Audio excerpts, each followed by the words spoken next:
Big boss Malayalam season 7 ലൈവില് ഇപ്പൊ നടന്ന ആ ഒരു പ്രാങ്കിന്റെ പ്ലാനിങ് ഒക്കെ ഉണ്ടല്ലോ, അത് കണ്ടപ്പോൾ എനിക്ക് തോന്നിയ ഒരു കാര്യമാണ്. ആര്യൻ മെയിൻ ആയിട്ടും ഈ നോട്ടം ഇട്ടിരിക്കുന്നത് അനീഷിനെയാണ്. ഈ പ്രാങ്ക് ചെയ്ത് പറ്റിക്കാം എന്ന് ഇവര് വിചാരിക്കുന്ന രണ്ടുപേര്, പ്രധാനമായിട്ടും ഒന്ന് അനീഷ്, രണ്ടാമത് സാബുമാൻ. ഇവർ രണ്ടുപേരെയുമാണ് നോട്ടം ഇട്ടിരിക്കുന്നത്. അനീഷ് ഒരു പാവമായതുകൊണ്ട് ഇവർ പറയുന്ന എന്ത് കാര്യവും വിശ്വസിക്കും എന്നാണ് ഇവർ ഓർത്തോണ്ടിരിക്കുന്നത്. പിന്നെ രണ്ട് സീക്രട്ട് ടാസ്ക് നടന്നതിൽ ഒന്നിൽ പോലും അനീഷിനെ ഉൾപ്പെടുത്താത്തതിൽ അനീഷിന് നല്ല നീരസമുണ്ട്. അത് പലപ്പോഴായിട്ട് പറഞ്ഞിട്ടുമുണ്ട്. ഷാനവാസിന്റെ അടുത്ത് പിണങ്ങി നോക്കിയിരുന്നതാണ്. അപ്പൊ ഇതൊക്കെ ആര്യൻ എടുത്തിടുന്നുണ്ട്. നമുക്കൊരു പണി കൊടുക്കാം എന്നാണ് പറയുന്നത്.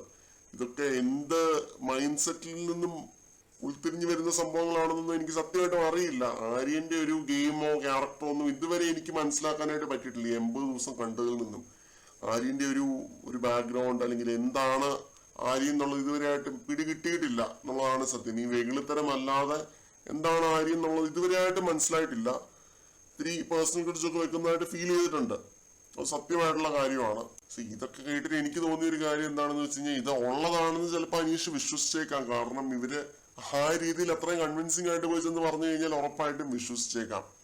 ഇവരുടെ ഈ ഒരു എന്താ പറയാ പ്രാങ്കിനകത്ത് വീണേക്കാം, പെട്ടുപോയേക്കാം. പിന്നീട് ഇവര് ചെയ്യുന്ന ഒരു കാര്യം എപ്പിസോഡിനകത്ത് കാണിച്ചിട്ടുണ്ട്. സ്റ്റോർ റൂമിൽ പൂട്ടിയിടുന്ന ഒരു പരിപാടി. അതിൽ തന്നെ നമുക്ക് മനസ്സിലാവും അനീഷ് എന്ത് പാവമാണെന്നുള്ളത്. അക്ബറിനൊക്കെ ആദ്യമേ മനസ്സിലായി ഇത് ആരൊരാളെ വലിച്ചു പിടിച്ചിരിക്കുന്നതാണ് എന്ന്. പക്ഷെ അനീഷിന് അത് പെട്ടെന്ന് കത്തിയില്ല. അത് അക്ബറിനെ പോലെ അത്ര പെട്ടെന്ന് കത്തിയില്ല. അത് എന്തുകൊണ്ടാണെന്ന് ചോദിച്ചു കഴിഞ്ഞാൽ സിമ്പിൾ ഉത്തരവാണ്. അനീഷ് അത്രയും പാവമായിട്ടുള്ള ഒരാളാണ്. എങ്ങനെ വേണമെങ്കിലും വിട്ട് കൊട്ടാൻ പറ്റിയ ഒരു ചെണ്ടാന്നൊക്കെ വേണമെങ്കിൽ പറയാം. ഇവര് കൊട്ടാൻ വേണ്ടി പ്ലാൻ ചെയ്തിട്ടുണ്ട്. എനിക്കറിയില്ല, ഈ ശൈന പ്രതിഷ്ഠയൊക്കെ നടത്തിക്കുമായിരിക്കും. മേ ബി വെയിലത്ത് നിർത്തും, അങ്ങനെയുള്ള പല കാര്യങ്ങളും ഇവര് പ്ലാൻ ചെയ്തിരുന്നു. അതൊക്കെ ഞാൻ കണ്ടിരുന്നു. അപ്പോ പല കാര്യങ്ങളും ചെയ്യിപ്പിക്കുമായിരിക്കും. എനിക്കറിയില്ല, അതിനെപ്പറ്റിയൊന്നും ഒരു ഐഡിയയും ഇല്ല. ഫ്രൈഡേയിലത്തേക്കാണ് കേട്ടോ ഇവർ പ്ലാൻ ചെയ്തിരിക്കുന്നത്. ഇവരുടെ പ്ലാങ്കും കാര്യങ്ങളും ഒക്കെ.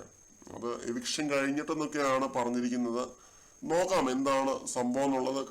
കണ്ടിട്ട് നമുക്ക് ബാക്കി പറയാം. ജെന്യുവൻലി എന്റർടൈനിങ് ആയിട്ടുള്ള ഒരു സംഭവമാണെങ്കിൽ തീർച്ചയായിട്ടും സപ്പോർട്ട് ചെയ്യും.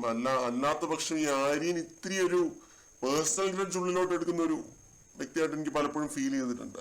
അപ്പൊ പല കാര്യങ്ങളും മനസ്സിൽ വെച്ചിട്ട് ഒരു പണി കൊടുക്കാം എന്നുള്ളൊരു മൈൻഡ് സെറ്റ് ആണെങ്കിൽ തീർച്ചയായും വിമർശിക്കുക തന്നെ ചെയ്യും. കാര്യത്തിൽ ഒരു മയവും കാണില്ല. കൂടുതൽ അപ്ഡേറ്റ്സുമായിട്ട്